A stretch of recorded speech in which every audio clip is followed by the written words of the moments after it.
Lecture, I invite Dr. V.V. Abhilash, Assistant Professor, Gandhi Institute of Technology and Management, Hyderabad, to deliver a talk on the topic Colonial Modernity and the Rise of New Religious Identities in the 20th Century Travancore. Over to you, sir. Thank you. So, good afternoon, all.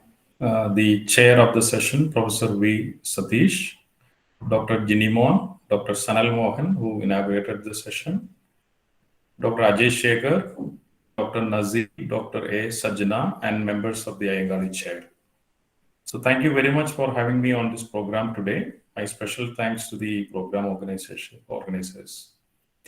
And I congratulate the organizers for organizing this event, and I hope this will encourage some disturbing questions in the coming days. I was told by the organizers that I can speak for half an hour, and I would really like to stick to that half an hour time because I know how difficult it is for us. I'm a teacher these days during this COVID. Because of this COVID, we are also teaching online. And in a class of 60, 65 students, I hardly get to see 2, 3 turning on their camera and interacting with us. So I know how difficult it is. When we started this program, we had around 70 people. Now it has come down to 60, and the number is likely to come down fast. So I don't want to delay it any further. So I will try to wind up the session in half an hour time. Today, I would like to talk about the emergence of a linguistic nationalist movement in Travancore and the response of Poigail Sri Kumara Guru, or rather his movement to the same. And it's in fact a pleasure and a privilege to talk alongside Dr. Ajay Shekhar. He's a good friend, and it's always a pleasure to discuss issues pertaining to social issues in Travancore with him. So I really enjoyed his talk. So I don't think it's necessary for me to again talk about what PRDS movement is or give you an introduction to Poigail Sri Kumara Gurudevan or Appachan, or some people prefer to call him Yohanan. Anyway, I don't want to get into that discussion now. So today I would like to discuss, or rather talk about a nationalist movement that emerged in Travancore in the late 19th century and the early stage of the 20th century. And how did Poigail Sri Kumara Gurudevan and his people responded to that? The state of Travancore was officially a Hindu state, which recognized the religious superiority of Brahmins in all its administrative divisions. The kings relied on the English-educated Tamil Brahmins to perform the bureaucratic and legislative functions. By the concluding decades of the 19th century, a class of English-educated Nair youth responded to the Brahmin domination through the political mobilization of their community. The material domain of the state-sponsored employment opportunities was the initial sphere of struggle between Brahmins and the Nairs in Travancore. In the year 1885, a group of educated Nairs from Travancore formed an organization called Malayali Sabha. I'm sure all of you are aware of that. You are students of history. The fundamental goal of the organization was to modernize the community in all means. Although the initial enthusiasm of the Malayali Sabha was the progress and prosperity of the Nair community, it clearly defined a new linguistic identity as against the large number of non-Malayali Brahmins. As soon as the Malayali Sabha was floated, it focused on downsizing the leverage of the Tamil Brahmins settled in Travancore. The members of the Sabha campaigned for preferred selection of Nair candidates in government services. As a result of this premeditated politicization of the linguistic communities, the Tamil Brahmins became the other of the authentic indigenous Hindus who are legitimately represented by the Nairs. The activities of the Malayali Sabha gained greater prominence with the submission of Malayali Memorial, a historical document presented before the king of Travancore in the year 1891. The Malayali memorial documented the miserable conditions of native communities in Travancore in the hands of outstation administrators and appealed to the king to take necessary action to redeem their problems. The petition was circulated among the people for almost a year and collected more than 10,000 signatures. Although the memorial was written keeping in mind the declining status and economic and social status of Nayars, it was also signed by people belonging to other caste groups to justify the homogeneous representative claims of the movement. The memorial mentioned the disabilities handed down to the Iravas. But interestingly, there was no mention of the untouchables and Muslims in the memorial. The memorial frequently quoted the grievances of indigenous people of Travancore against the settlers. Through this political process, the Nayars gained the agency to define who is eligible to be called a native of Travancore.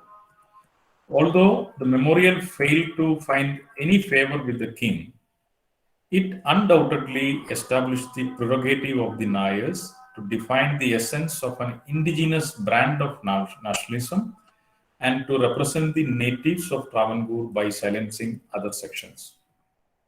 At this juncture, it is imperative to scrutinize the literary representations of the aspirations of Nayars, which complied with the political articulations of the community.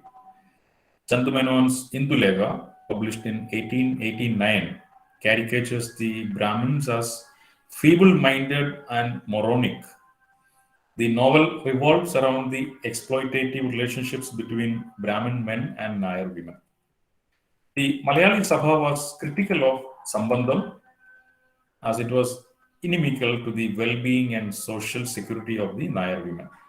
It was an interesting coincidence that when the Nayar youth in Travancore fought against the maltreatment of their community in the hands of Brahmins, Chandumenon articulated the same concerns of his community in Malabar through a remarkable literary piece.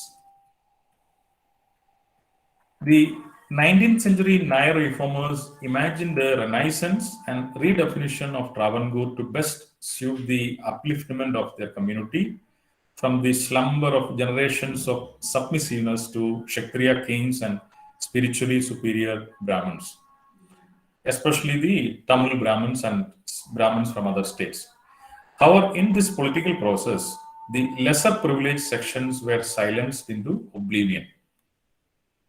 The Malayali memorial assumed political significance as it introduced new idioms into the existing debates on caste and ethnicity in Travancore. The conflict between the Brahmins and the Nayars did not limit itself to the material domains. It extended to the broader realm of ethnic identity. One of the striking aspects of the movement was that the Nayar intelligentsia convincingly articulated an authentic, homogeneous native identity for the people of Travancore in opposition to the outstation Brahmins. But the communities outside the framework of this linguistic nationalism encountered a dilemma of either being mute or challenge the ethnic identity conceived by the growing nationalism. The emergence of Nayars in opposition to the state and the Brahmins necessitated a rethinking of the religious identity of untouchables. As the new hegemonic identity gained currency among the Malayalam speakers, Poigil Sri Kumaraguru, the founder of PRDS, found himself in a precarious ideological situation. The new Malayali identity, espoused by the elites, denied any further engagements with the unique problems of the lower caste. The situation necessitated Kumaraguru to formulate a counter strategy to redefine the identity of the untouchables and challenge the dominant sections of the Travancore society. Kumaraguru's narration of the ancient history of Travancore and reclaiming of Dravidian identity for the lower caste, especially the untouchables, potentially rejected the new linguistic nationalism of the indigenous elites. He argued that only the untouchables are the real inhabitants of Travancore. Thus, the social renaissance in Travancore during the late 19th century showcased a triangle of conflict for ethnic authenticity and citizenship. Kumaraguru's claims on Dravidian identity was a clever strategy not only to strengthen his religious claims but also to counter the emerging Malayali nationalism, which simultaneously silenced the lowest sections while sidelining the Brahmins from the mainstream Malayali identity. Nayars and Brahmins were the direct and visible contenders for dominance.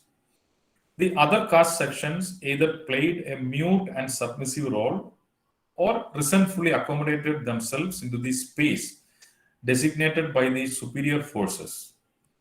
Therefore, Kumaraguru's reluctance to passively accept what is given by the Malayali nationalism deserves a keen attention.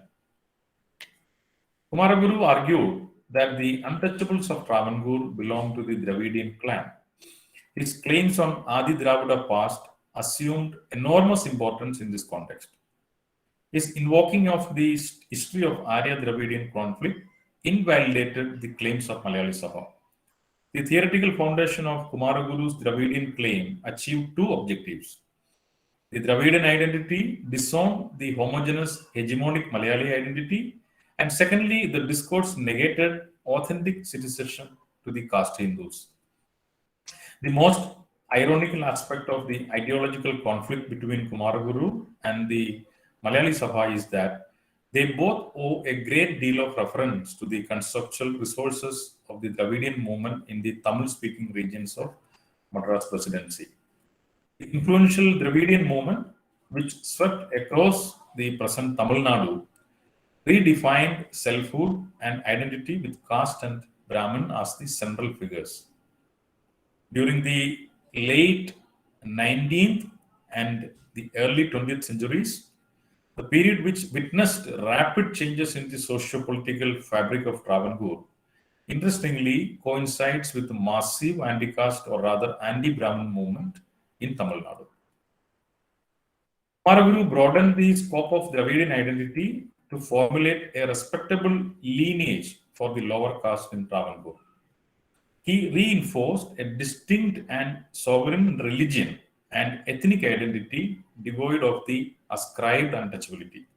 However, unlike in Tamil Nadu, the caste Hindu proponents of the new nationalism in Travancore conveniently fended off the lower caste from their imagination.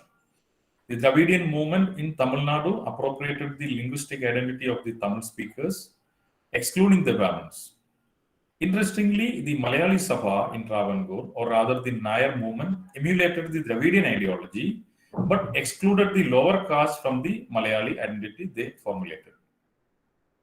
Kumaraguru's Pratyaksha Raksha Deva Sabha, therefore, engaged with two important aspects of the lower caste of Travancore during the late 19th and early 20th century: the religious emancipation and citizenship question. Kumaraguru's definition of Dravida in Travancore does not include any privileged sections.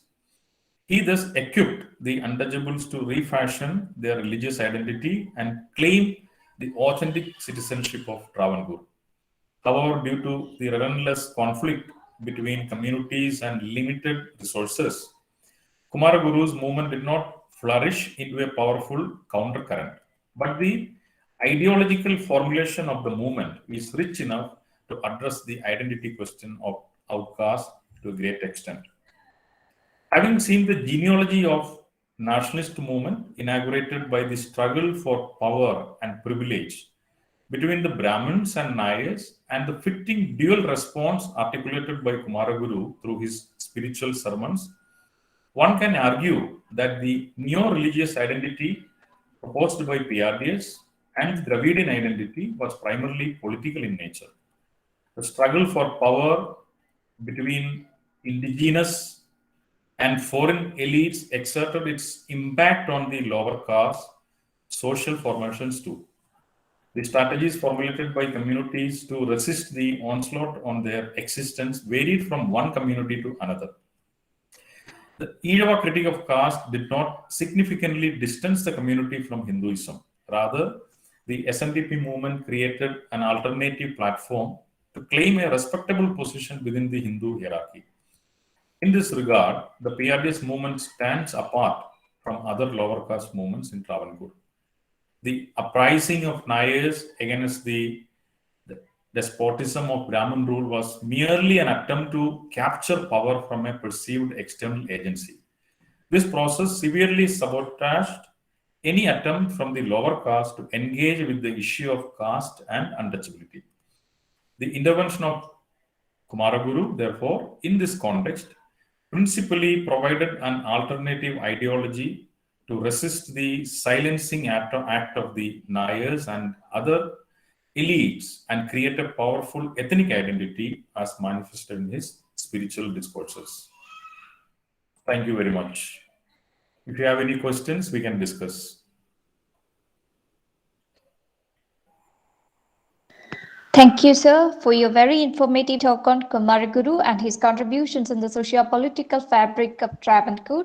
Now the webinar is open for discussion. Is there any questions?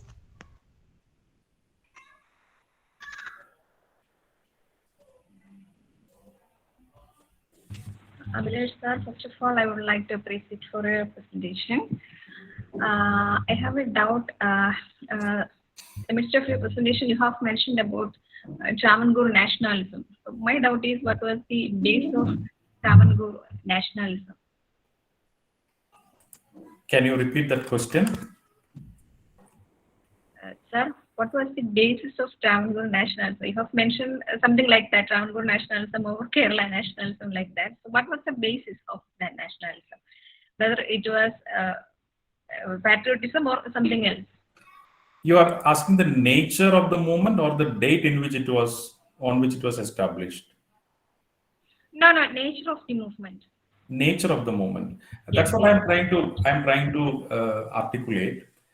It was actually a movement mainly led by the young educated Nayars from the forefront against the Tamil Brahmins who were occupying the coveted positions in the government. In fact, the Malayali Brahmins, especially the Nambudiris, did not have much role in the Travancore administration. The kings always preferred, for some reason, I'm not very sure what was the reason, but they always preferred English educated Brahmins, especially the Iers from Tamil Nadu. And we also had Brahmin administrators from Maharashtra and other states. So when the movement started as a Malayali organization led by the educated Nayar youth, it was seen or perceived as a organization of the locals. But in fact, my critique is that it was in fact a Nayar movement. Although they projected it as a movement of the educated youth or the Malayali youth, it was in fact a Nayar movement. That was the nature of the movement.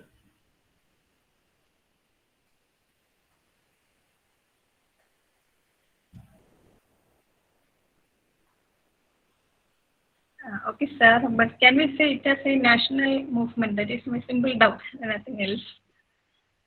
National. Okay, you have I think you have a problem with the term national. Yes. Okay. Because Travancore was a country. It was a princely state, right? It was like a country. So this was a national. I mean, what I call national is not like a Indian national movement.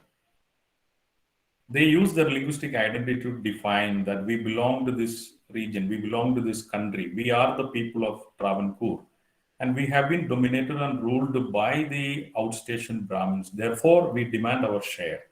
We should also get jobs. So that is why I called it a nationalist movement. Okay. Thank you, sir. Okay. Yeah. It has nothing to do with Indian nationalism. It was a kind of a local nationalism that they used.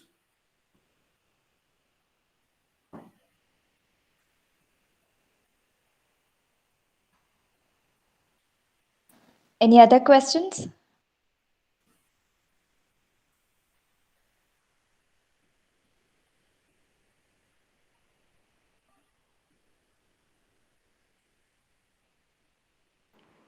Sir, I have a doubt that Yes, Nidhu. what is the impact of neo-nationalist ideas upon the tribes of Kerala, or for the formulation of the social identity of tribes of Travancore? Okay. They are completely invisible actually in this case, like other untouchable or lower caste communities. If you are specifically asking about the Malayali movement and Poigal Sri Kumar Guru's response to that, uh, they are completely invisible, Nidhu. I don't see them anywhere. In fact, that is what Poigal Sri Kumar Guru also said. I don't see a letter, not even a word about these people in the history. So they are invisible. Their concerns were not represented in any of these memorials or movements. Okay, sir. Thank you. That is the critique, actually. That is the critique of Poigal Sri Kumar Guru.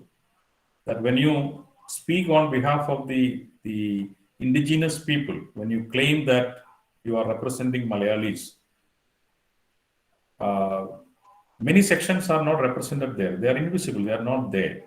So we are Dravidians, is what he said. That we belong to this land.